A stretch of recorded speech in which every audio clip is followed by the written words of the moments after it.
तो आज next lecture की बात करेंगे हम लोग। आज जो है राइट्स और पावर्स ऑफ ट्रस्टी के बारे में बात होगी।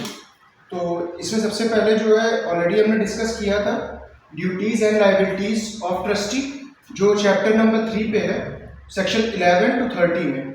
उसके बाद जो नेक्स्ट चैप्टर है वो चैप्टर 4 है, जिसमें हम लोग 2 पार्ट्स में इसको डिवाइड कर रहे हैं, जो राइट्स और पावर्स ऑफ ट्रस्टी के बारे में बात करता है। अब इसमें सबसे पहले देखेंगे rights and powers of trustee. Chapter 4 of Indian Trust act 1882 from section 31 to 45 lays down rights and power of trustees.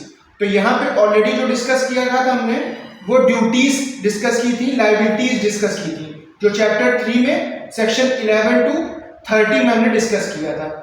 इसके पहले सेक्शन 11, 12, 13, 14 अप टू 20 तक उसकी ड्यूटीज के बारे में बताया गया है, उसके बाद उसकी लायबिलिटीज के बारे में बताया गया है। नेक्स्ट अब जो हम बात करेंगे वो rights and power of trustee के बारे में बात करेंगे।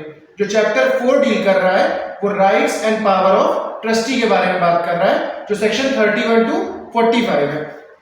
तो यहाँ पे जो है 5 राइट जो मेनली बताए गए हैं वो कौन कौन से हैं। सबसे पहला राइट है राइट टू टाइटल डीड, ये सेक्शन 31 में बताया गया है। उसके बाद टाइटल डीड मतलब यहाँ पे बात कर रहा है जितने भी कागज हैं, जितने भी डॉक्यूमेंट्स हैं, जितनी भी ट्रस्ट डीड होगी या प्रॉपर्टी से रिलेटेड जितने भी मटेरियल्स होंगे वो सब ट्रस्टी के पास रहेंगे। ट्रस्टी का अधिकार है कि उन सारे कागजातों को, उन सारे जो मुकदमे चल रहे हैं उनसे जुड़े कागजों को अपने पास रखेगा। वो एक राइट के बारे में डिस्कस करेंगे हम लोग सेक्शन 31 में। नेक्स्ट जो है राइट ऑफ रीइंबर्समेंट, मतलब किसी की प्रतिपूर्ति देना, किसी का कुछ नुकसान हुआ है या इसके बारे में पहले भी एक बार डिस्कस हुआ था, तो ये रीइंबर्समेंट है जो वापस किया जा रहा है। किस तरह वो, अगर उसने अपना पैसा दिया, कई बार ऐसा होता है कि मुकदमा चल रहा है, ट्रस्टी वहां पे जा रहा है और वहां पे उसको उतना टाइम नहीं है कि वो जाके ऑथर से या ट्रस्ट फंड से पैसा ले, तो अपनी जेब से अगर वो पैसा लगा रहा है तो वो उसको खुद को रीइंबर्स भी करेगा, वरना वो एक चार्ज क्रिएट कर देगा ट्रस्ट के ऊपर। ठीक है, इसके बारे में हम डिस्कस करेंगे जो सेक्शन 32 में। उसके बाद है right to indemnity. Right to indemnity की बात की गई है सेक्शन 33 में। एक्चुअली इंडेमनिटी जो कॉन्सेप्ट उठाया गया है वो इंडियन कॉन्ट्रैक्ट एक्ट से उठाया है, जहां पे एजेंसी में भी अक्सर ऐसा ही देखा गया है कि एजेंट जो होता है वो सेक्शन 222 में देखेंगे तो वहां पे भी उसको इंडेमनिफाई करता है उसका एम्प्लॉयर यानी प्रिंसिपल। तो सेम वही कॉन्सेप्ट यहाँ पे लगा रहे हैं। जो सेक्शन 33 है उसमें भी जो ट्रस्टी होता है उसको इंडेमनिफाई किया जाएगा, या ट्रस्टी किसी से पैसा ले रहा है तो उसको भी वो चार्ज को क्लियर करेगा। इसके बारे में डिस्कस करेंगे हम लोग सेक्शन 33 में। उसके बाद जो नेक्स्ट राइट है उसका वो बता रहा है right to take directions from court in case कोई एम्बिग्यूटी होती है, किसी तरह की जरूरत महसूस होती है जहां पे ट्रस्टी को समझ में नहीं आ रहा है कि क्या करना है, तो वो विदाउट इंस्टीट्यूटिंग अ सूट, सेम वैसे ही जहां पे पहले बेनिफिशियरी ने पिछली बार लायबिलिटी में किया था कि वो इस सूट को नहीं, सिविल सूट को नहीं फॉर्म करेगा, वो सीधे सीधे वहां पे पिटीशन डाल देगा। पिटीशन मतलब एक अर्जी डाल देगा कि हम पर्टिकुलरली ये अर्जी यहाँ पे दाखिल कर रहे हैं इस कोर्ट में और हमको इस बारे में डायरेक्शंस दी जाए। ये 4th पॉइंट यानी 4th राइट डिस्कस कर रहा है जो सेक्शन 34 है। उसके बाद क्या है right to settlement of accounts.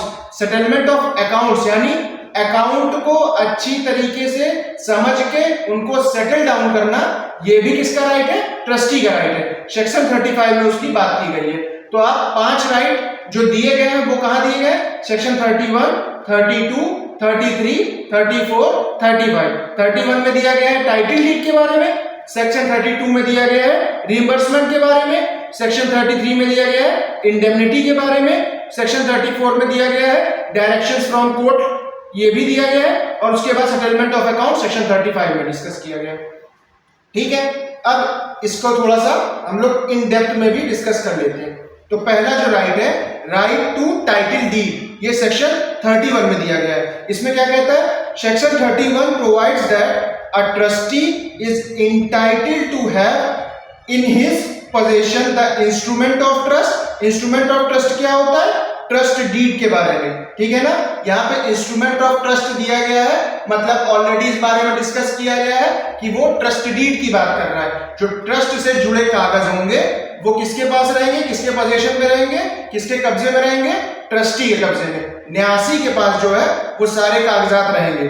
ठीक है, उसके बाद क्या लिखा है, and all documents of title. Title क्या है, यहाँ पे उसका जो टाइटिल है, अगर उस पर कोई डिस्प्यूट चल रहा है, उससे रिलेटेड कोई मुकदमेबाजी चल रही है, किसी तरह के कागज होते हैं, जमीन के कागज हुए, अगर जमीन लीज पे है तो उस लीज के डॉक्यूमेंट्स हुए, एग्रीमेंट्स हुए, अलग अलग तरीके की संविदा की होंगी, कॉन्ट्रैक्ट्स किए होंगे, उन सब से जुड़े कागजों की बात कर रहा है सेक्शन 31 में। वो सारे कागज किसके कब्जे में रहेंगे, ट्रस्टी के, न्यासी के कब्जे में वो सारे कागज रहेंगे, जिनका वो उपयोग आगे आने वाले किसी भी प्रोसीडिंग में या लीगल डिस्प्यूट में कर सकता है। ठीक है, तो यहां पे यही बात कह रहा है, section 31 provides that a trustee is entitled to have in his possession the instrument of trust and all the documents of title if any relating solely to the trust property.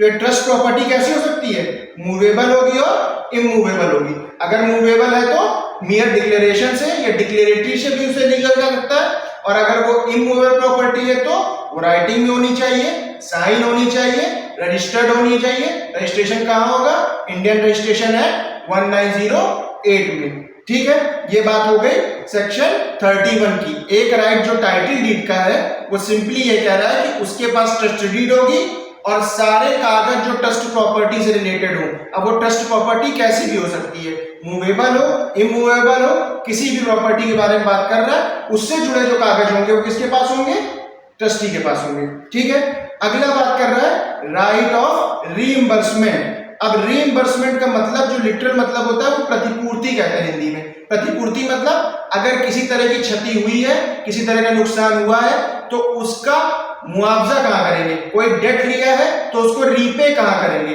वो सेक्शन 32 की बात करता है। ठीक है, अब section 32 provides that every trustee may reimburse himself और pay और discharge out of the trust property all expenses properly incurred in और about the execution of the trust. अब यहां बेसिकली जो बात करना चाह रहा है वो ये कह रहा है कि किसी तरह का कोई भी चार्ज जो है वो ट्रस्ट प्रॉपर्टी पे नहीं रहेगा, उसको एब्सोल्युटली क्लियर करने का काम किसका रहेगा, ट्रस्टी का रहेगा।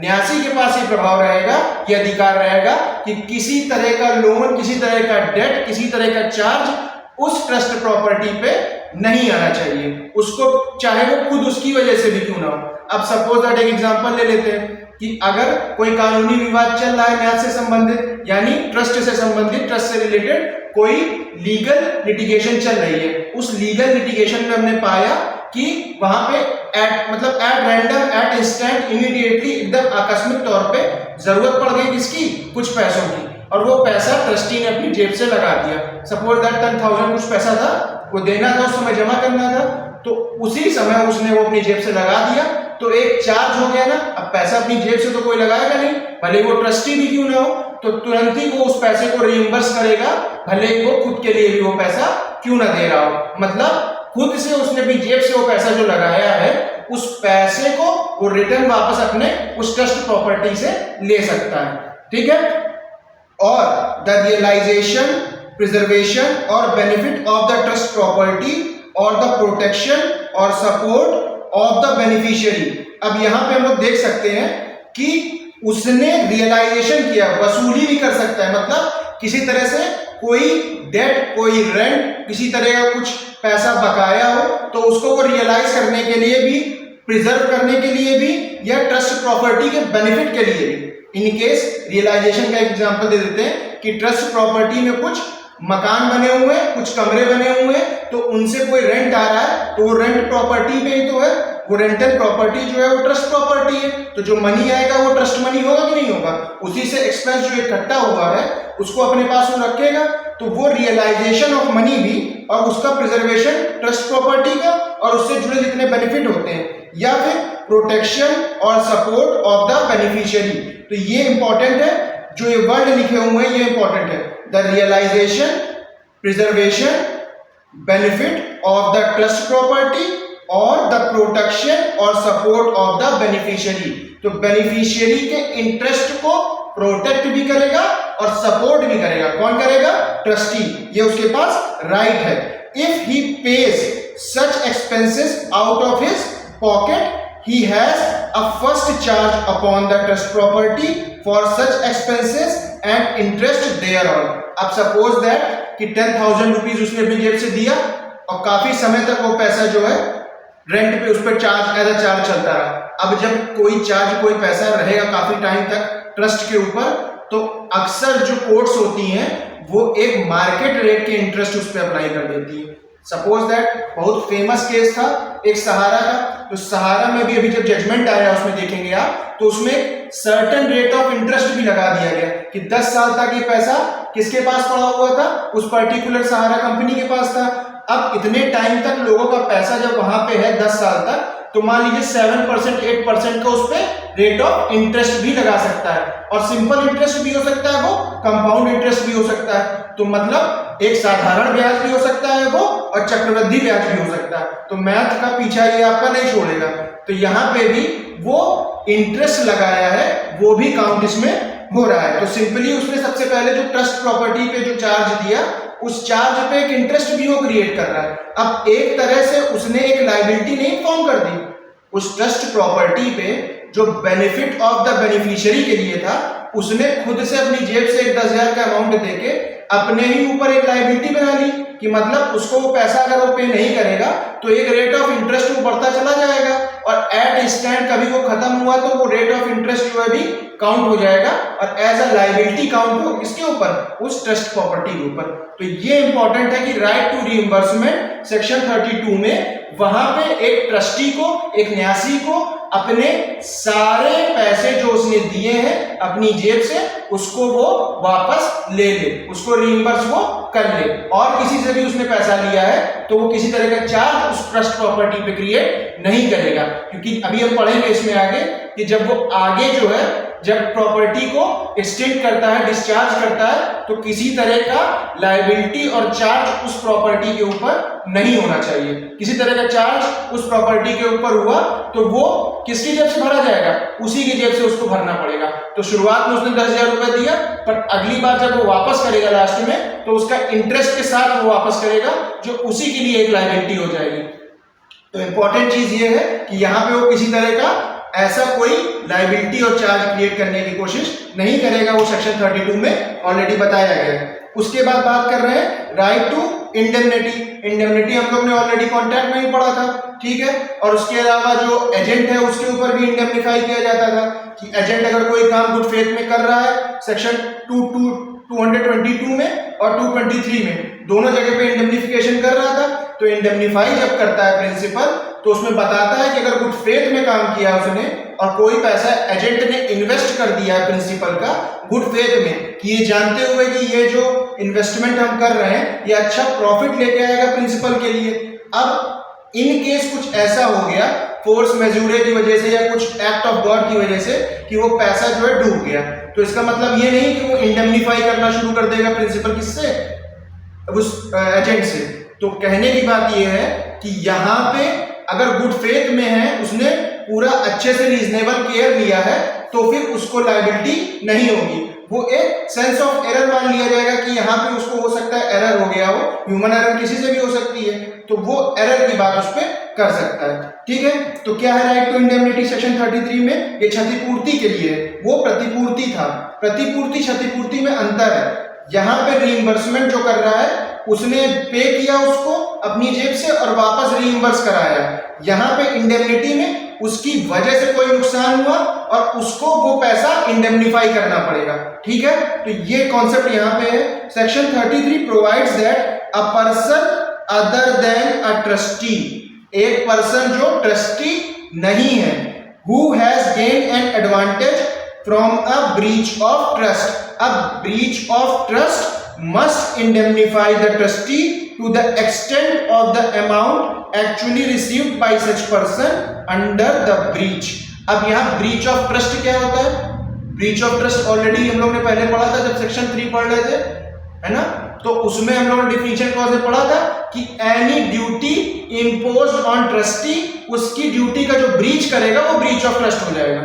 ठीक है, जो भी ड्यूटीज इंपोज की गई हैं ट्रस्टी के ऊपर, वो सारी ड्यूटीज में से कोई ड्यूटी कोई बाहर का आदमी, ट्रस्टी नहीं कर रहा है, ट्रस्टी के अलावा कोई आदमी कर रहा है, और उस काम की वजह से सपोज दैट उसने जो है फ्रॉड किया ट्रस्टी के साथ। ट्रस्टी की एक ड्यूटी थी रीजनेबल केयर करने की, मान ली सपोज दैट कोई प्रॉपर्टी की केयर करने की, उसने जानबूझ के उस प्रॉपर्टी का वैल्यू हटाने के लिए ट्रस्टी को ये कह दिया कि इसका ज्यादा आप लोग टेक केयर मत करिए, और उसकी वैल्यू घट गई, और उसके बाद उसी पर्सन ने उस प्रॉपर्टी को खरीद लिया।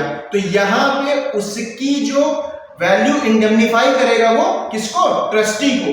ट्रस्टी को वो पैसा देगा या ट्रस्टी को वो मुआवजा देगा, इंडेमनिफाई करेगा। कौन? वो ट्रस्टी नहीं, अदर पर्सन जिसने उसको प्रोवोक किया था। ठीक है ना?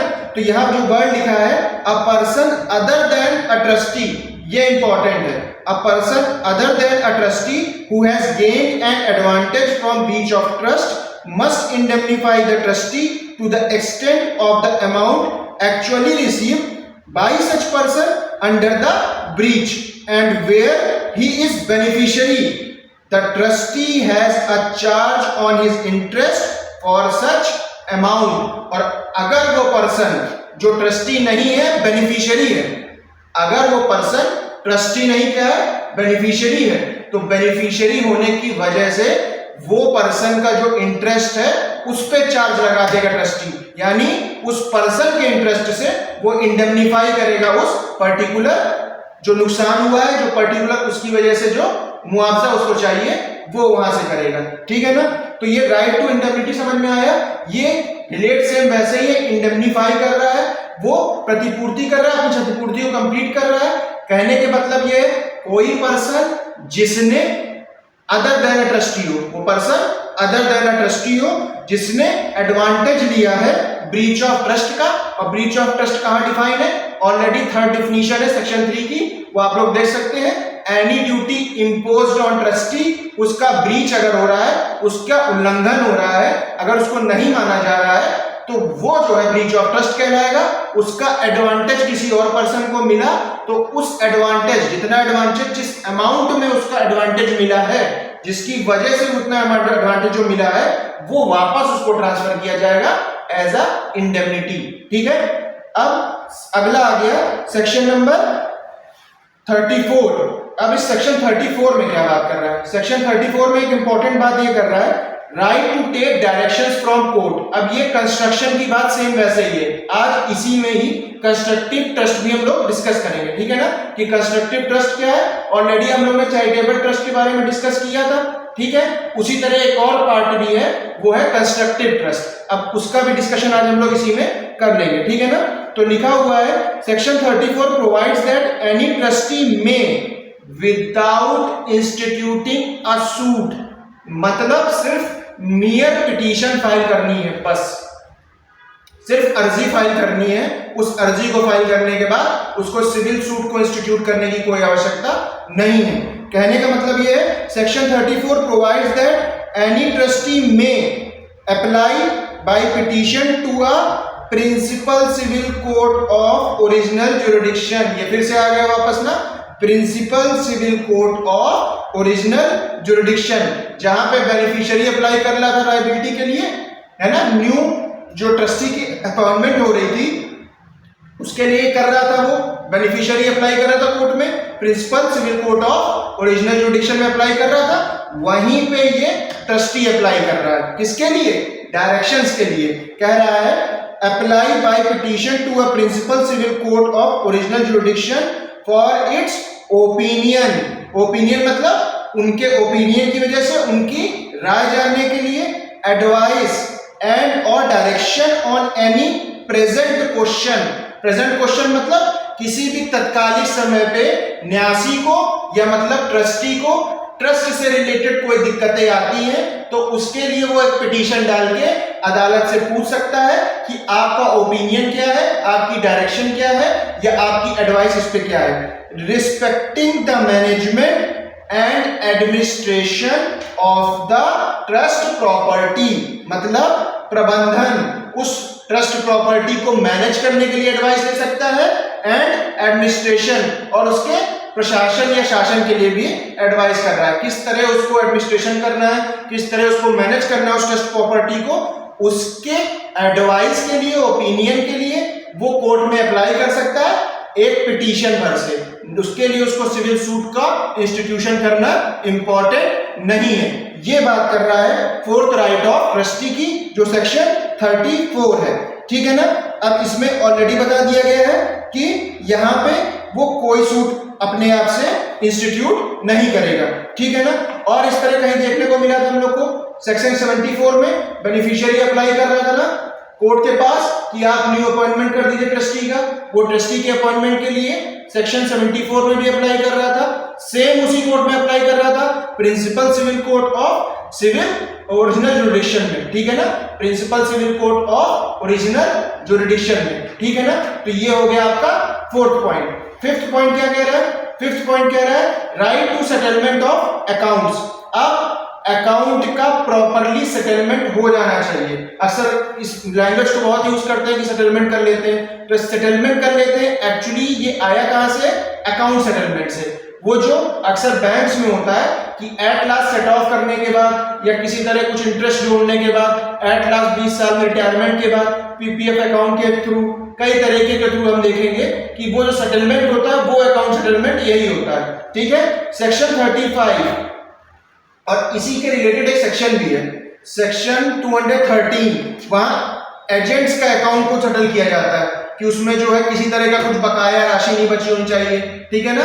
सेक्शन 213 भी देख सकते हैं रेफरेंस के तौर पे कि कैसे वहां पे अकाउंट सेटलमेंट की बात की गई है। Section 35 provides that when the duties of trustee as such are completed he is entitled to have the accounts of his administration of the trust property examined and settled, and where nothing is due to the beneficiary under the trust, to an acknowledgement in writing to that effort, ठीक है। अब यहां पे important चीज कहने वाली ये है कि जब सारी ड्यूटीज ट्रस्टी की फुलफिल हो जाएंगी, जब एक टाइम ऐसा आएगा कि ट्रस्टी ने अपनी सारी ड्यूटीज फुलफिल करनी है, या वो रिटायर होने वाला हो या वो अपनी ड्यूटी से डिस्चार्ज करने वाला हो, तो लगभग उस समय के पास यहां पे कह रहा है कि वो अच्छे से पहली बात तो एडमिनिस्टर करेगा अकाउंट्स को, उस पूरी अकाउंट की फाइल को देखेगा, अकाउंट के जो भी चाहे वो डिजिटल फाइल्स हो या फिर रजिस्टर के रूप में हो, किसी तरह के अकाउंट्स जो होंगे उनको प्रॉपर्ली एग्जामिन करेगा, उसका कोई भी ड्यू बकाया नहीं होगा। और उस ड्यू को बकाया जब नहीं होगा तो क्या होगा कि उसमें जो है वो एडमिट करेगा, उसको एग्जामिन करेगा और उसको प्रॉपर्ली सेटल डाउन कर देगा। कहां पे? वहीं पे। और वहां पे जब सेटल डाउन करेगा तो उसके अलावा जब लास्ट में किसी भी बेनिफिशियरी के ऊपर उसका कोई ड्यू नहीं बचेगा, जब कोई भी बेनिफिशियरी के ऊपर उसका कोई ड्यू नहीं बचेगा, उस समय वो जो है क्या करेगा? एक एक्नॉलेजमेंट देगा। एक्नॉलेजमेंट क्या होता है? अभिस्वीकृति। अभिस्वीकृति क्या होता है?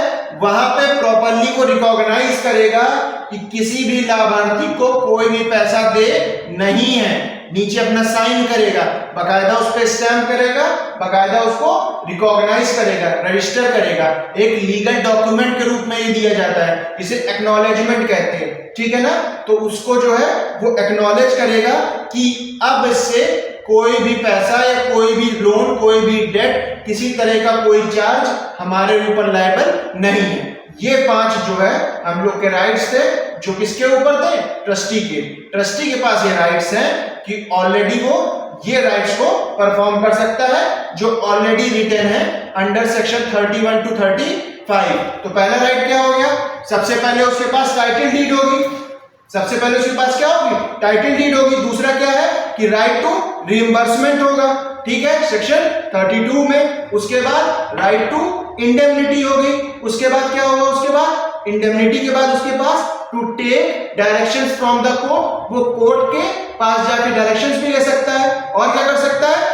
लास्ट जो लाइन है वो है सेक्शन 35, उसमें कहता है वो जब जाएगा अपनी ड्यूटीज कंप्लीट करेगा तब वो सारे अकाउंट्स को सेटल करके जाएगा और एक एक्नॉलेजमेंट भी स्लिप देके जाएगा। एक्नॉलेजमेंट स्लिप होती है, उसको देके जाएगा, जिससे ये पता चलेगा कि हाँ हमने पूरी तरीके से सारे ड्यू अपने कवर कर लिए, सारे डेट कवर कर चुका है, सारे चार्ज खत्म हो चुके हैं, अब ये प्रॉपर्टी चार्ज फ्री। ठीक है, तो ये बात हुई यहाँ पे क्या तक, यहाँ पे बात हुई हमने राइट्स की। अब कुछ पावर्स होती हैं, अब वो पावर्स क्या क्या है वो नेक्स्ट में डिस्कस किया गया है। सबसे पहली पावर जो है जनरल पावर ऑफ ट्रस्टी, ये सेक्शन 36 में बताया गया। अब वो पावर्स क्या है उनके बारे में हम लोग अभी थोड़ी देर में डिस्कस करेंगे। दूसरी पावर क्या है, पावर ऑफ सेल। अब किसी भी ट्रस्ट प्रॉपर्टी का विक्रय करना भी कहां दिया गया है, उसकी एक पावर है, वो सेक्शन 37 में। अब वो पेरिशेबल प्रॉपर्टी हो, ऑलरेडी डिस्कस किया था इसके बारे में, अगर वो प्रॉपर्टी डीके कंडीशन में जल्दी खत्म हो रही है या कुछ ऐसी कंडीशन में है कि वो प्रॉपर्टी एकदम खराब होने वाली, जल्दी से बेच के इसको पैसे में कन्वर्ट करो और सेक्शन 20 में जाके इन्वेस्ट कर लो।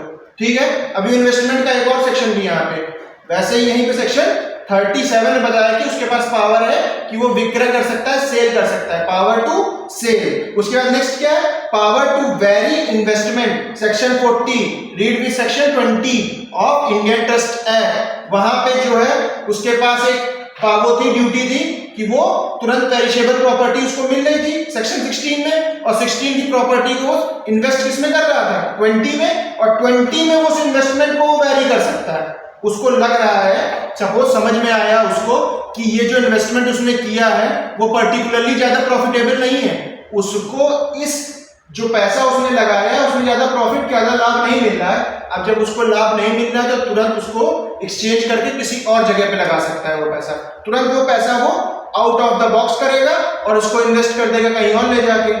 तो वही कहने की बात है कि पावर टू वेरी इन्वेस्टमेंट, यहां पर लिख सकते हैं कि section 16 read with section 20 read with section 40। तो आपके दिमाग में एक लाइनेज क्लियरली बन जाएगी कि हमको 16 में पेरिशेबल प्रॉपर्टी को हमने बेचा, उसका कैश आया, कैश हमने जाके सेक्शन 20 में इन्वेस्ट कर दिया।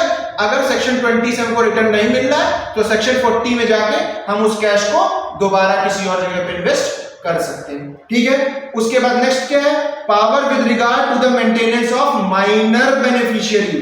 माइनर बेनिफिशियरी के लिए भी वो चाहे तो उसकी मेंटेनेंस के लिए बात कर सकता है। अब वो आगे देखेंगे सेक्शन 41 में हम लोग। उसके बाद नेक्स्ट क्या है, पावर टू गिव रिसिप्ट। अब उसने कुछ काम कराया, सपोज दैट मरम्मत कराई, कुछ भी कराया, उसके बाद यूज किया है, कभी ट्रस्ट प्रॉपर्टी को लीज पे दिया, तो उसकी रिसिप्ट भी जनरेट करने का काम ट्रस्ट प्रॉपर्टी के बिहाफ में ट्रस्टी के पास है। अच्छी पावर है कि वो रिकॉग्नाइज कर सकता है किसी के वर्क को और उसकी रिसिप्ट जनरेट कर सकता है। रिसिप्ट जनरेट करने का मतलब ये है कि पर्टिकुलरली हमने एक जगह पे काम कराया है, ठीक है, और ऑब्वियसली लीगल डॉक्यूमेंट तो हमको चाहिए, तो रसीद बुक पूरी बनाते हैं वो, तो वो ट्रस्टी रसीद बुक भी जनरेट कर सकता है, नीचे ट्रस्टी के साइन होते हैं कि मैं एडमिनिस्ट्रेटर, ऑब्वियसली वो ओनर है ना प्रॉपर्टी का, तो उसने कुछ काम कराया हुआ तो उसके लिए रिसिप्ट भी वो जनरेट कर सकता है कि पर्टिकुलरली हमारे यहाँ ये काम हुआ है, इसकी रिसिप्ट और रिसीविंग हमने इनको दी, तो वो रिसिप्ट जाके इन्फोर्स कराई जा सकती है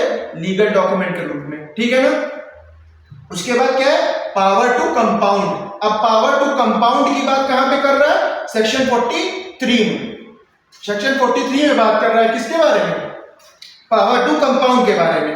अब पावर टू कंपाउंड क्या है, कॉम्प्रोमाइज करेगा, किसी तरीके की कोई दिक्कत होगी तो उसका मीडिएशन करेगा, नेगोशिएशन करने की बात आएगी, कभी किसी तरह का कोई भी कॉन्फ्लिक्ट होगा लीगल इंटरेस्ट पे तो भी नेगोशिएशन कंपाउंड करने का, कॉम्प्रोमाइज करने का काम, उसकी पावर भी किसके पास है, ट्रस्टी के पास है। ठीक है ना। तो ये बेसिक कुछ पावर्स हैं जो ट्रस्टी को दी गई है। ठीक है,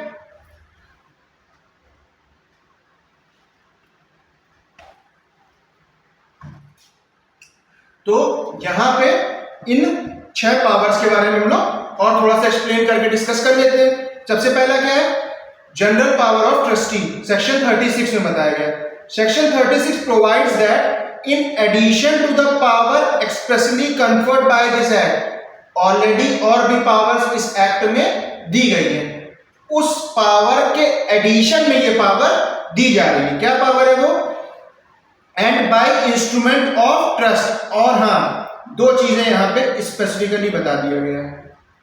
ये जो पावर ऑफ ट्रस्ट है, जो जनरल पावर सेक्शन 36 में दी गई है, ये और सारी पावर जो इस एक्ट में है उसके प्रोविजंस में, और जो ट्रस्ट डीड है उसमें जो पावर ऑथर ने दी है ट्रस्टी को, उसके साथ मिलके जो है ये सब्जेक्ट करेगी उसके रेस्ट्रिक्शंस को लेके। मतलब उस पे जो ड्यूटीज बाउंड है उसको ब्रेक डाउन नहीं करना है, ठीक है ना।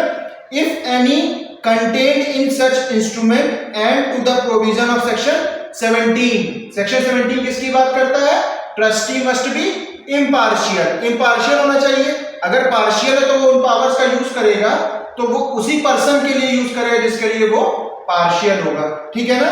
तो subject to the restriction of section 17, section 17 में वो ट्रस्टी मस्ट बी इम्पार्शियल, ठीक है ना। A trustee may do all acts which are reasonable, reasonable मतलब रीजन से उचित, उचित मतलब उचित में चित्त वर्ड लगा हुआ है, चित्त मतलब ब्रेन का यूज करना है उसको, ठीक है ना। किसी तरीके से उसको ये नहीं करना है कि उसमें ब्रेन का यूज नहीं कर रहा है। तो रीजनेबल मतलब उचित, उचित मतलब सही चित्त से, सही चित्त मतलब प्रॉपरली अपने रीजनेबल माइंड का यूज करना है। और हमने ऑलरेडी पढ़ा था प्रूडेंट माइंड के बारे में कि a man with prudent mind वही ट्रस्टी है, और उसकी जगह भी रख के जो कोर्ट देखती है उसकी जगह प्रूडेंट माइंड के पर्सन को रख के देखेगी कि ये जो डिसीजन लिया है इसने सही लिया है या गलत लिया है, ठीक है ना। तो यहाँ पे लिखा गया है A trustee may do all acts which are reasonable subject to the provision of section 17 and other restrictions in this act and proper for the realization, protection, benefit of the trust property and for the protection or support of a beneficiary who is not competent to contract. Not competent to contract की बात कर रहा है। अगर already एक beneficiary जो competent to contract है, क्या वो अपने इंटरेस्ट की प्रॉपर केयर नहीं कर सकता है? बिल्कुल कर सकता है। तो यहां पे ये बात कर रहा है माइनर की, किसकी बात कर रहा है? माइनर की। अब जब यहां पे बात माइनर की कर रहा है तो परेशान होने की एकदम आवश्यकता नहीं है। जहां पे लिखा गया है कॉम्पिटेंट टू कॉन्ट्रैक्ट है तो मतलब वो पर्सन कौन है? मेजर है। जहां लिखा गया है नॉट कॉम्पिटेंट टू कॉन्ट्रैक्ट है तो वो पर्सन माइनर है या फिर अनसाउंड माइंड है या फिर इंसॉल्वेंट है। समझ रहे हैं बात को? कंफ्यूज एकदम नहीं होना है। वर्ड बिल्कुल क्लियरली यहां मेंशन कर दिया गया है। किसकी प्रोटेक्शन करेगा? प्रोटेक्शन और support of beneficiary who is not competent to contract. Minor की बात कर रहा है। अभी हमने पीछे जो पढ़ा था वहां पे क्या बात कह रहा था कि ऑलरेडी किसकी प्रोटेक्शन करेगा? प्रोटेक्शन और सपोर्ट ऑफ बेनिफिशियरी सेक्शन 32 में रीइंबर्समेंट पे। वहां पे कुछ ऐसा रीइंबर्समेंट में नहीं बताया गया, यहां पे स्पेसिफिकली बता दिया गया है अपनी पावर को स्पेसिफिकली किसके लिए यूज करेगा? माइनर के लिए, अनसाउंड माइंड के लिए, या फिर जो वो होंगे इनकॉम्पिटेंट होंगे डिक्लेयर्ड बाय एनी कोर्ट, ठीक है ना। कॉन्सेप्ट की बेसिक क्लैरिटी यही है। जब यहां पे लिखा जाए तो जैसे ही आपके दिमाग में एक बात आए कि कॉम्पिटेंट टू कॉन्ट्रैक्ट है, 3 पॉइंट आपके तुरंत दिमाग में स्ट्राइक करने चाहिए कि वहां पे वो पर्सन मेजर होना चाहिए। किस एक्ट के अकॉर्डिंग? इंडियन मेजॉरिटी एक्ट 1875, ठीक है। इंडियन मेजॉरिटी एक्ट 1875 के अकॉर्डिंग वो पर्सन मेजर होना चाहिए। दूसरा, अनसाउंड माइंड का नहीं होना चाहिए। तीसरा, वो पर्सन कॉम्पिटेंट होना चाहिए by any competent court, declared competent for to do the contract with the help of a competent court। अब वो इनकॉम्पिटेंट, इंसॉल्वेंट डिक्लेयर कर दिया गया हो, कंगाल घोषित कर दिया गया हो किसी कोर्ट के द्वारा, तो वो कॉम्पिटेंट नहीं है कॉन्ट्रैक्ट करने के लिए, वो इधर फिर आ जाएगा। अब उसका इंटरेस्ट कहां जाएगा? चलो माइनर की, सिर्फ माइनर की बात नहीं लेके चल रहे हैं, वो पर्सन इंसॉल्वेंट है, अनसाउंड है, तो उसकी भी लायबिलिटी किसके ऊपर आएगी? ट्रस्टी के ऊपर। उसके भी इंटरेस्ट को बचा के रखना। हो सकता है उसकी जो अनसाउंडनेस है वो टेम्परेरी हो, टेम्परेरी भी तो सकती है, इंसैनिटी टेम्परेरी परमानेंट दोनों में से कोई भी हो सकती है।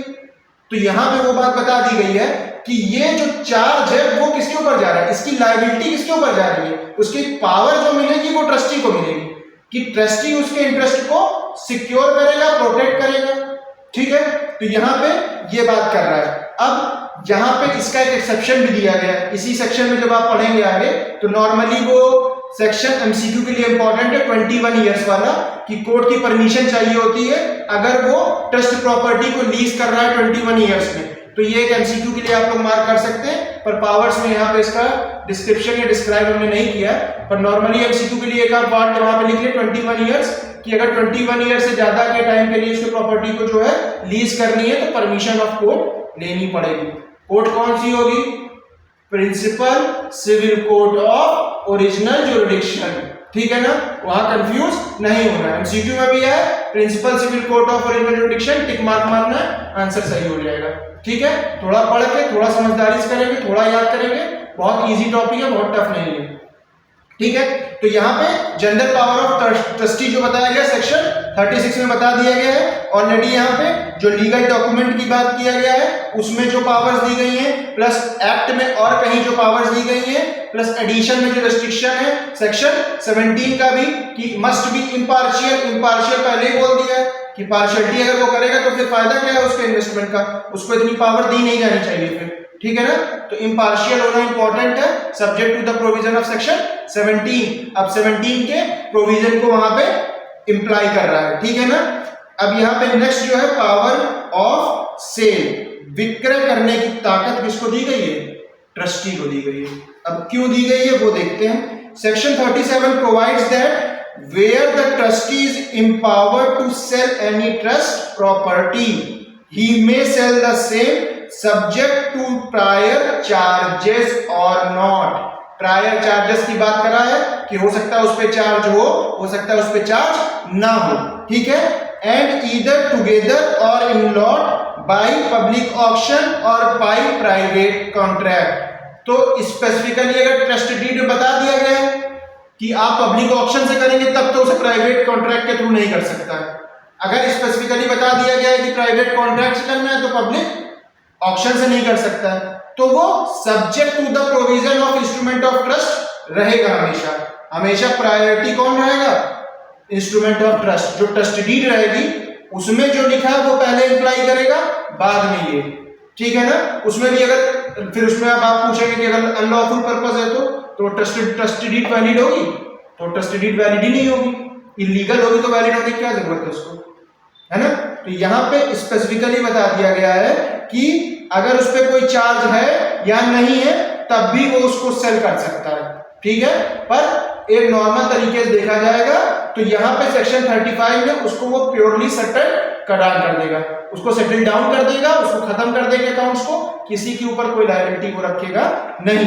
ठीक है, ईदर एट वन टाइम और at several time unless the instrument of trust otherwise direct. लिखा हुआ है unless the instrument of trust otherwise direct. ठीक है, तो मतलब subject to the provision of trust deed, वहां पे वो ये बात मैनेज करेगा, उस प्रॉपर्टी को सेल कर सकता है अगर उसके पास पावर ऑफ सेल दी गई है ट्रस्ट डीड में, है ना।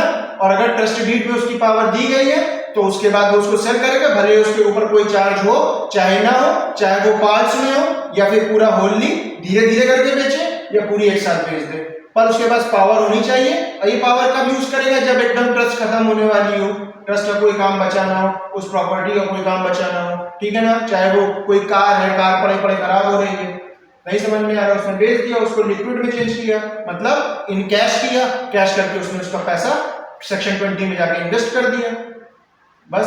तो यहाँ पे वो पावर ऑफ सेल भी यूज कर सकता है। नेक्स्ट क्या है? Power to vary investment important है। Section 40 read with section 20, read with section 16। यहाँ पे बता दिया गया है कि पेरिशेबल प्रॉपर्टी जो है अगर वो चाहे तो ट्रस्टी जो उसके पास एक ड्यूटी है, एक लायबिलिटी है कि वो चाहे तो इसको बेच सकता है, बेच करके उसको जो कैश करेगा उस कैश को वो इन्वेस्ट करेगा सेक्शन 20 में जाके, और सेक्शन 20 में जाके जब उसको इन्वेस्ट कर देगा उसके बाद सेक्शन 40 में अगर उसको लग रहा है कि वो इन्वेस्टमेंट को वापस रिटर्न नहीं फाइल कर पा रहा है, प्रॉफिटेबल नहीं है, तो उसको वो चेंज करके उसकी लोकेशन कहीं और भी इंटरेस्ट को इन्वेस्ट कर देगा। कहा जा रहा है section 40 provides that a trustee में एट हिज डिस्क्रिशन, उसकी स्वेच्छा पे डिपेंड कर रहा है, उसकी इच्छा पे डिपेंड कर रहा है, call in any trust property, call in मतलब वापस मंगा सकता है, invested in any security, security की वजह से दिमाग में तुरंत स्ट्राइक करना चाहिए section 2H of security contract regulation act 1956। पढ़ा था हमने इसको। अब यहां पहले भी सेक्शन 20 में जब इन्वेस्टमेंट कर रहे थे तो उसमें एक्सप्लेनेशन में बता दिया गया था कि सिक्योरिटीज कैसी होंगी, जो section 2H of securities contract regulation act 1956 में ऑलरेडी मेंशन है, वही सिक्योरिटीज केवल इन्वेस्ट कर सकता है। ठीक है, फिर क्या लिखा है, and invest the same on any securities mentioned और रेफर्ड इन सेक्शन 20 और and from time to time vary such investments for others of the same nature. ठीक है ना, तो वो अगर उसको लगता है कि वो इन्वेस्टमेंट अच्छे रिटर्न फाइल नहीं कर रहे हैं तो उस तरह के इन्वेस्टमेंट को उसी सिक्योरिटी में इन्वेस्ट करेगा। Section 2H securities contract regulation act 1956 में मेंशन है। ये नहीं कि अपने मन से उठा के कहीं मेंशन कर दिया।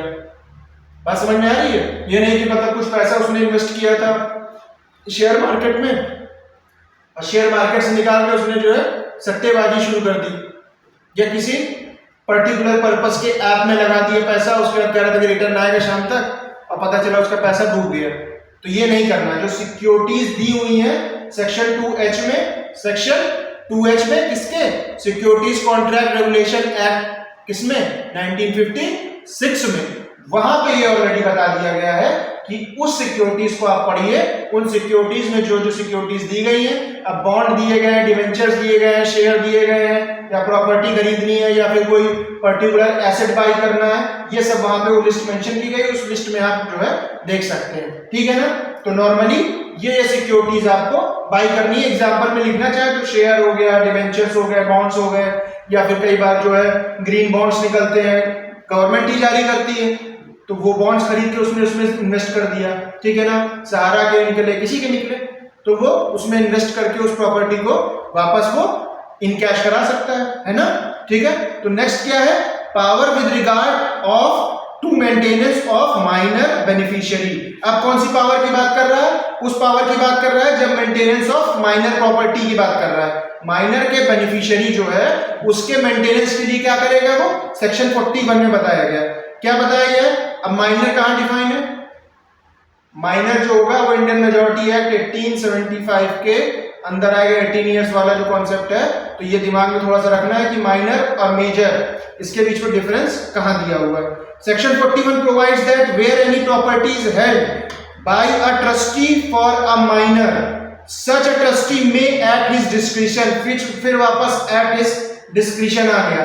अभी पीछे देखा हमने सेक्शन 40 में एट हिज डिस्क्रिशन, और यहां पे भी क्या है, at his discretion. Pay to the guardian if any, अगर हुआ, गार्जियन नेचुरल हो, एडॉप्शन हो या फॉस्टर हो, कोई प्रॉब्लम नहीं है, वो गार्जियन को मेंटेनेंस पे करेगा। कब तक पे करेगा भाई, तो ऑफ सच माइनर और otherwise apply for towards his maintenance और एजुकेशन और एडवांसमेंट इन लाइफ और the reasonable expenses of his religious worship, marriage, funeral, the whole or any part of the income to which he may be entitled in respect of such property। मतलब पढ़ाई लिखाई शादी ब्याह सबका पैसा कौन देगा, अपना ट्रस्टी। ठीक है ना, तो अपना जो ट्रस्टी है वो मैनेज करेगा माइनर बेनिफिशियरी को, और उसका पैसा किसको देगा, गार्जियंस को। तो मस्त यही करना है ना कि यहाँ पे जो है एक ट्रस्ट बनानी है और बच्चों की एजुकेशन, बच्चों की उनकी लाइफ स्टाइल और उनकी किसी तरह के रीजनेबल केयर के लिए हम लोग पैसा उनको देते जाएंगे और शादी के बाद अपना मैनेज करते रहेंगे। तो कई बार करते भी हैं, बड़ी बड़ी ट्रस्ट बना दी जाती है, उसके बेनिफिशियरीज को पैसा मिलता रहता है सालों साल, और उसका वो फायदा उठाते रहते हैं, उसको टेक केयर करते रहते हैं, उस प्रॉपर्टी को बनाते रहते हैं। तो कई बेनिफिशियरी ट्रस्टी बन जाते हैं। ठीक है ना, तो ये देख सकते हैं यहाँ पे। अब देखिए, and such trustee shall accumulate all the residue of such income by way of compound interest for the benefit of the person who shall ultimately becomes entitled to the property from which such accumulation have arisen। ठीक है, compound interest पढ़ा कभी, तो compound interest का जो formula होता है वो क्या है। ठीक है, तो नॉर्मली एक चीज बताते हैं कि यहाँ पे जो वर्ड मेंशन किया कंपाउंड इंटरेस्ट, चक्रवृद्धि ब्याज कहते हैं हिंदी में, है ना। तो चक्रवृद्धि ब्याज जो है उसको वो मेंटेन किए हुए। ठीक है, अब यहाँ पे कह रहा है ट्रस्टी वो सारा पैसा अलोंग विद कंपाउंड इंटरेस्ट किसके बेनिफिट के लिए? उस पर्सन के बेनिफिट के लिए जो है, पर्सन कौन है? माइनर। उस माइनर के बेनिफिट के लिए जो भी पैसा बनेगा along with this compound interest, वो इंटाइटल्ड होगा उस पर्सन को उस देने के लिए, ठीक है ना। तो उसका पूरा पैसा जो इकट्ठा एक्यूमुलेट मतलब जो लिया गया है, जो भी पैसा उसका राइज होगा, जितना प्रॉफिट उसको बनेगा, किसी तरीके का उसको चक्रवृद्धि ब्याज बन रहा है, सिंपल इंटरेस्ट बन रहा है, जितने टाइम पीरियड तक उसने इन्वेस्ट किया है, उसका वो कंपाउंड इंटरेस्ट जो है लगा के उस बच्चे को देगा या उसके गार्जियन को देगा, ठीक है। उस बच्चे को देगा मतलब उसके गार्जियन देगा। ऑब्वियसली अब हैवी अमाउंट है तो किसको देगा? गार्जियन देगा। अब गार्जियन एट रिटर्न भी हो सकता है, नेचुरल गार्जियन भी हो सकता है, अडॉप्शन भी हो सकता है और फॉस्टर भी हो सकता है। इंडिया में कॉन्सेप्ट नहीं है ना। तो यहाँ पे क्या बात कर रहा है? Power with regard to maintenance of minor beneficiary, ठीक है ना। अगला क्या है? Power to give receipt. अब यहाँ पे रेसिप्ट देने की पावर किसके पास है? रेसिप्ट देने की पावर है किसके पास? यहाँ पे सेक्शन 40 में। अब इसमें देख सकते हैं कि सेक्शन 42 में बता रहा है कि वहां पे पावर दी गई है किसके पास?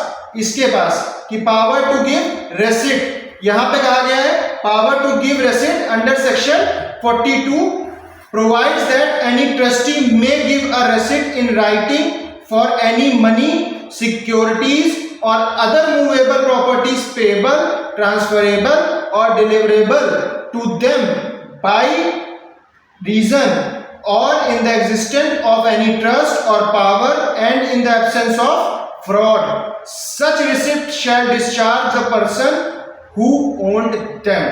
मतलब कहने का प्रॉपरली तरीका ये है कि अगर वो जो ट्रस्टी है उसके पास ये पावर है कि वो राइटिंग में एक रिसिप्ट जनरेट कर सकता है। क्यों वो रिसिप्ट जनरेट करेगा? वो रिसिप्ट जनरेट करेगा किसी मनी के लिए, कोई मनी, कोई ट्रांजैक्शन हुआ है, कोई सिक्योरिटी को खरीदा है तो उसके लिए वो पैसा देगा, कोई अदर मूवेबल प्रॉपर्टी खरीदा है, कार खरीदा है, वैन खरीदा है, फर्नीचर खरीदा है, कैमरा खरीदा है, बस खरीदा है, कुछ भी खरीदा है, उसके लिए वो रिसिप्ट जनरेट करेगा कि नहीं करेगा, है ना। और in the exercise of any trust और पावर और in the absence of fraud, fraud नहीं होना चाहिए वो, such receipt shall discharge the person who owned them. अब अक्सर हम लोग जब एक बड़ा एग्जांपल अच्छा सा लेते हैं, हम लोग मॉल में जाते हैं, मॉल से कुछ सामान खरीदा, मॉल से सामान लिया तो हमने उनको पैसा दिया। अब पैसा दे के, बिना पैसा दे के बस आप सामान लेके बाहर निकल जाइए, नहीं निकलने देगा, वो रिसिप्ट दिखानी पड़ती है और रिसिप्ट वो पंच मार के उसको होल्ड करता है, फिर वो रिसिप्ट आप बाहर लेके जाइए। वो रिसिप्ट जो है वो आपकी ड्यूटी को डिस्चार्ज कर रही है कि अब आप बाहर जा सकते हैं। वहां कैश काउंटर से आपने रिसिप्ट ली है तो मान के चलिए कि वो कैश काउंटर में जो बैठा है वो ट्रस्टी है, आपने कोई काम उससे लिया, उसने आपको रिसिप्ट जनरेट की, आप बाहर जा रहे हैं, वो रिसिप्ट आपको डिस्चार्ज कर रही है। आपका जो काम समाप्त हो रहा है वो कहां बताया गया है? ऑलरेडी उस सेक्शन 42 में, कि वो रिसिप्ट जनरेट करने का काम किसका है? ट्रस्टी का है, ठीक है। तो वैसी जो रिसिप्ट होगी वो डिस्चार्ज कर देगी उस पर्सन को जिससे वो काम करा रहा है, जिससे वो पर्टिकुलरली सिक्योरिटीज दे रहा है या कोई भी सेल कर रहा है। तो ये बेसिकली इसकी बात कर रहा है। अगला नेक्स्ट पॉइंट क्या कह रहा है? Power to compound. Power to compound कहां दिया गया है? सेक्शन 43 में। अब और भी बात करेंगे तो सेक्शन 89 में ऑलरेडी सीपीसी में बताया गया है ना, अल्टरनेटिव डिस्प्यूट रेजोल्यूशन एडीआर के बारे में तो पढ़ा ही आप लोगों ने, है ना। तो सेक्शन 89 में भी नेगोशिएशन को छोड़ के सब कुछ है ना, मीडिएशन है, आर्बिट्रेशन है, अलग अलग है, ठीक है, आउट ऑफ कोर्ट सेटलमेंट होता है, तो उसी के लिए बात कर रहा है। सेक्शन 43 प्रोवाइड्स दैट टू और मोर ट्रस्टी, एक ट्रस्टी की बात नहीं कर रहा है, यहां क्या लिखा हुआ है? टू और more trustees acting together may if and as they think fit accept any composition और any surety for any debt for any property claim. मतलब वो चाहे तो कोई कंपोजिशन ले सकते हैं या फिर कोई सिक्योरिटी ले सकते हैं किसी डेट के लिए या कोई प्रॉपर्टी क्लेम के लिए। एग्जाम्पल, मान लीजिए सपोज दैट एक घर मिला है ट्रस्ट प्रॉपर्टी में, ठीक है। उस ट्रस्ट प्रॉपर्टी में जो ट्रस्टी बने थे, चार ट्रस्टी थे, तो चारों ट्रस्टी ने, तीन ने मिलके जो है किसी उस घर के अगेंस्ट में एक लोन करा लिया और उस लोन से एक और प्रॉपर्टी खरीद ली और उसको ट्रस्ट प्रॉपर्टी में इंक्लूड कर लिया। तो आपने क्या किया कि आपने एक ट्रस्ट प्रॉपर्टी को उस पे मॉर्गेज पे रखा और उस मॉर्गेज के अगेंस्ट पे एक पैसा आपने उसको कैरी ऑन कर लिया अपने पास। ठीक है, दूसरा पॉइंट क्या है, allow any time for payment of any debt. अब आपसे किसी ने, बेनिफिशियरी ने कुछ पैसा दिया, सेल्फ हेल्प ग्रुप्स होते हैं, है ना। सेल्फ हेल्प ग्रुप्स क्या होते हैं, कुछ समूह होते हैं छोटे छोटे, मिलके थोड़ा थोड़ा क्रेडिट आपस में एक दूसरे को दे देते हैं। सपोज दैट आप ही ने मिलके ट्रस्ट बना दिया, 4-5 बच्चों ने मिलके, अब उन 4-5 बच्चों ने मिलकर जो ट्रस्ट बनाया है उसी में आप लोग ने कहा कि अपनी क्लास के बच्चों को हम पैसा देते हैं क्रेडिट पे और वो हमसे पैसा ले। ठीक है, 2-2 हज़ार 3-3 हज़ार रुपए देना शुरू कर दिया आपने। अब वो क्लास के बच्चे क्या हो गए, बेनिफिशियरी, आप 4-5 जो लोग हैं वो क्या हो गए, को ट्रस्टी हो गए।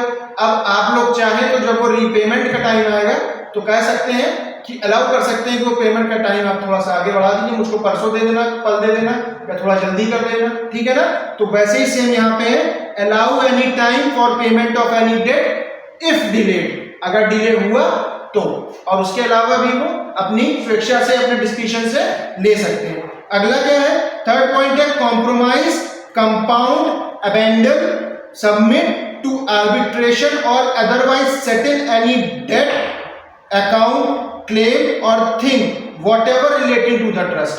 जो चीज भी है उसको कॉम्प्रोमाइज कर सकता है, उसका कंपाउंडेशन कर सकता है, उसको छोड़ सकता है, उसको सबमिट कर सकता है आर्बिट्रेशन के लिए या किसी और तरीके से, ताकि सेटल कर सके क्या, किसी डेट को, अकाउंट को, क्लेम को या किसी चीज को जो भी ट्रस्ट से रिलेटेड हो।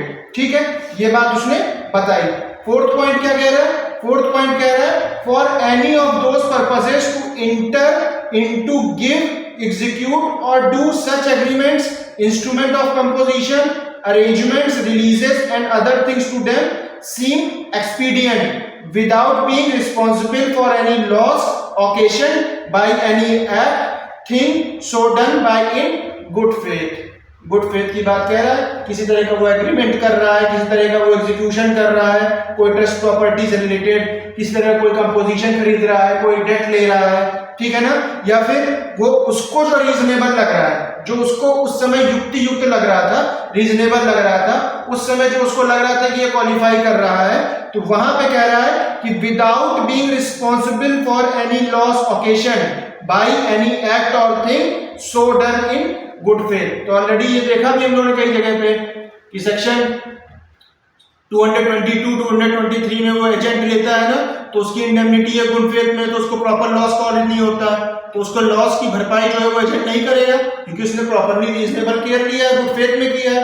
ठीक है, तो ये चीजें हम लोग देख सकते हैं कि ऑलरेडी उसने क्या किया है कि इसमें उसका प्रॉपर प्रोसीडिंग रही है। ठीक है, तो ये आपके हो गए क्या, आपके राइट्स एंड ड्यूटीज, तो सॉरी राइट्स एंड पावर। तो पहली ड्यूटी क्या थी, पहले तो सबसे स्टार्टिंग फिर चलते हैं, सेक्शन चैप्टर नंबर 3-4 में बताया गया। ठीक है, चैप्टर 4 में क्या बताया गया, सेक्शन 31 से लेके 45 तक।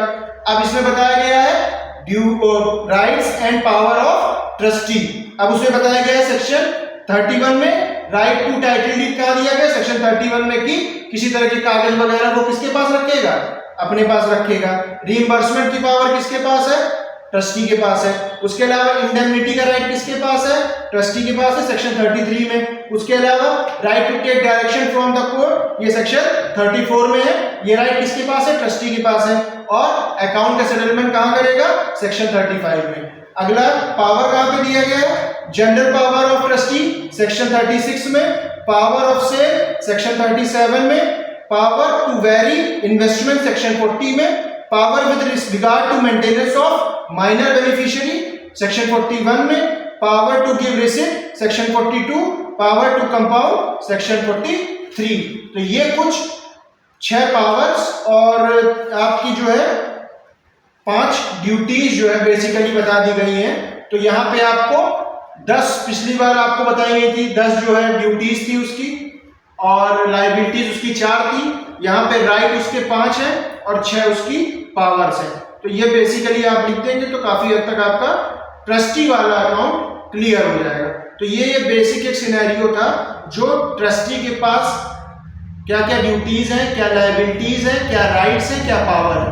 पहले लिमिटेशन की वजह से कि उसकी पावर में लिमिटेशन लगा सके, इसीलिए हम लोग ने ड्यूटीज और लायबिलिटीज के बारे में पढ़ा था, 10 ड्यूटीज और 4 लायबिलिटीज के बारे में। आज हमने उसकी राइट्स के बारे में पढ़ लिया और उसके पावर के बारे में पढ़ लिया। ठीक है, 5 मिनट का ब्रेक लेते हैं, उसके बाद जो है कंस्ट्रक्टिव जो ट्रस्ट है उसके बारे में थोड़ा सा बात करेंगे। ठीक है।